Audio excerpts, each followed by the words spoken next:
Business owners in Ferguson hope to clean up this morning. At least a dozen commercial buildings burned to the ground there. Others were looted. Vladimir Duthier joins us once again from Ferguson with a blow to small business. Vlad? Good morning. As they have since the days of the August shooting, business owners bore the brunt of the outrage on the streets of Ferguson. Over the last 2 days, protesters have vandalized, looted, and burned dozens of shops like this Meineke shop right here behind me in what officials are describing as the worst acts of violence since Michael Brown was killed.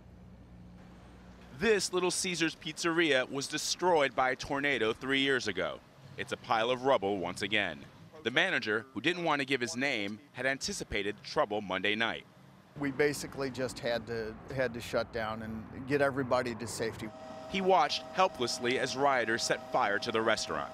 He feels most let down by town officials who waited until nightfall to announce the grand jury decision. I don't understand why you would do that. What's the rationale behind that? He said while the police department was well protected by officers, nearby businesses were not. Looters broke into this restaurant but failed to burn it down. On Tuesday, the owners assessed the damage. We're on West Florissant. They've actually closed down the whole street. They're not even letting the owners into the buildings because they're considering the whole street a crime scene. Less than a mile down the road, it's neighbor helping neighbor. We live here and we feel that it's our civic duty. This is Ferguson. This is what Ferguson does.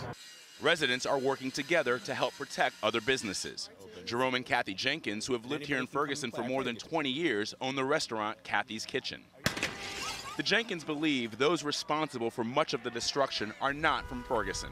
I felt sorry for West Florissant because they allowed 30 people to roam 1 mile and burn down those businesses. And they were criminals. Those are not protesters. That is a difference. Since the shooting, many of the demonstrators have become loyal customers. One even emailed Kathy a video showing protesters keeping vandals away from the restaurant during the unrest Monday night.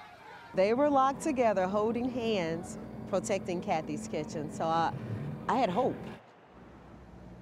Many of the businesses that have been hit are mom and pop shops, and sadly, some of them have been hit more than once. In fact, the owner of this Meineke shop just said to me she doesn't know what any of this has to do with Meineke. The city's mayor has been working with many of the shop owners to help them rebuild and reopen. Jeff? Vlad, thanks very much. He makes a very good point.